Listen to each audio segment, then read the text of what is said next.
Hello, friends.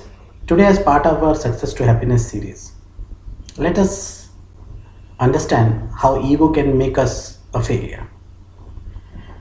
Yesterday evening, while I was having a walk in my garden, a thought came to my mind, and I decided, let me share this with you.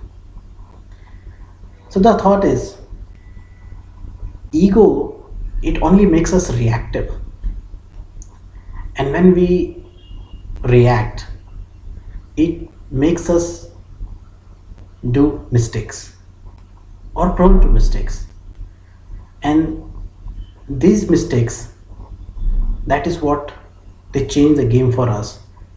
They make the game more difficult for us, and eventually we lose the game. Now, many a times ego is disguised as overconfidence, okay, or what we may all call that, yeah, I'm confident enough to do something. Let me give you a simple example.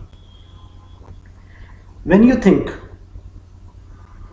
that I am the best who can do a specific task or achieve a specific task, when you believe that I am the only one who can achieve it, it is a statement of ego. But when you say that I can also do it, I can also achieve it, it is a statement of confidence. The first statement, wherein you feel that you are the only one who can do it, you actually undermine the talent of others, because it is always possible, like you, there may be somebody else too in the team who can achieve the same objective, or maybe better than you.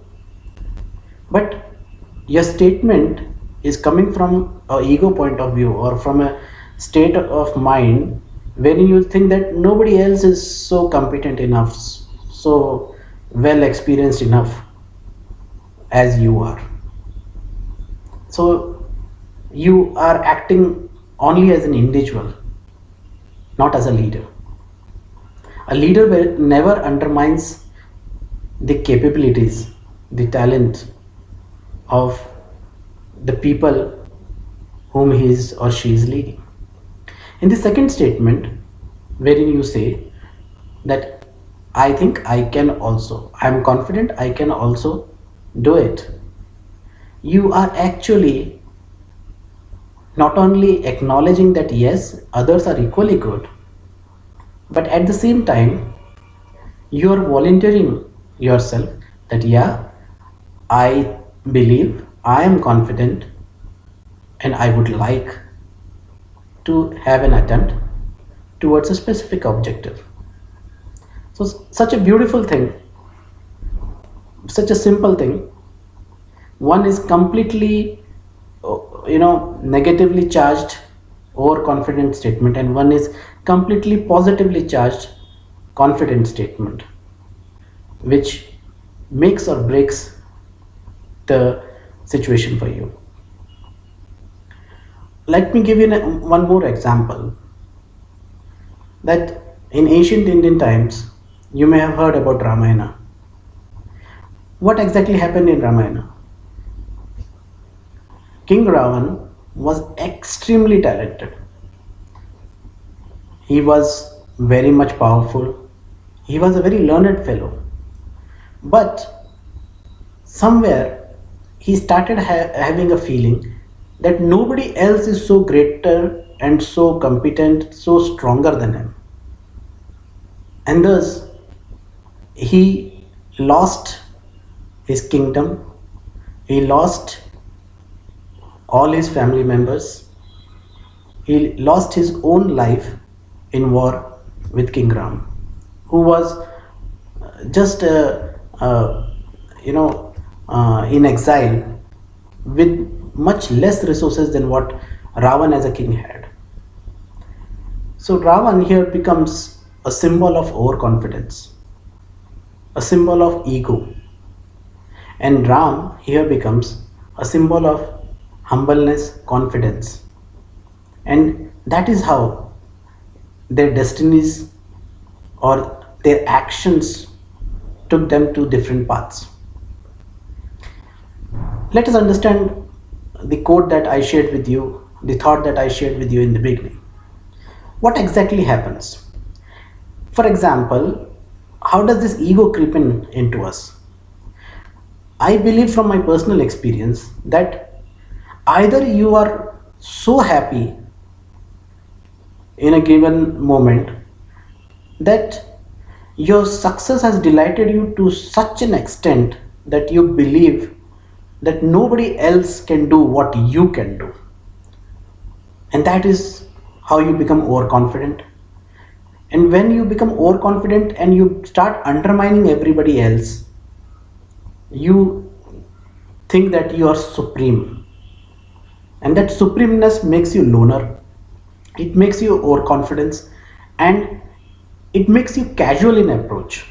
So without studying the situation completely, you just rush into decision making. Without appropriate study, when you rush into decision making, you're bound to take wrong actions, and your wrong actions will only yield wrong results. Whereas in second situation, how you become egoistic is you feel hurted by the success or by the achievement or maybe by the comment of somebody else, and you're passionately negatively charged, and you just want to demonstrate that how good you are to somebody.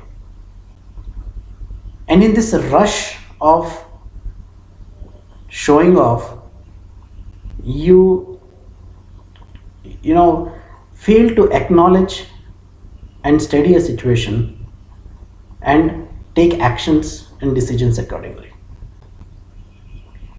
Friends, if you look around, and even if you look, contemplate into yourself, you will believe that in some situations where you failed or probably you did not do well were the situations when you took things for granted, when you thought that you probably can do it better than everybody else without anybody's help. You solely are so competent enough that you can just do it on your own.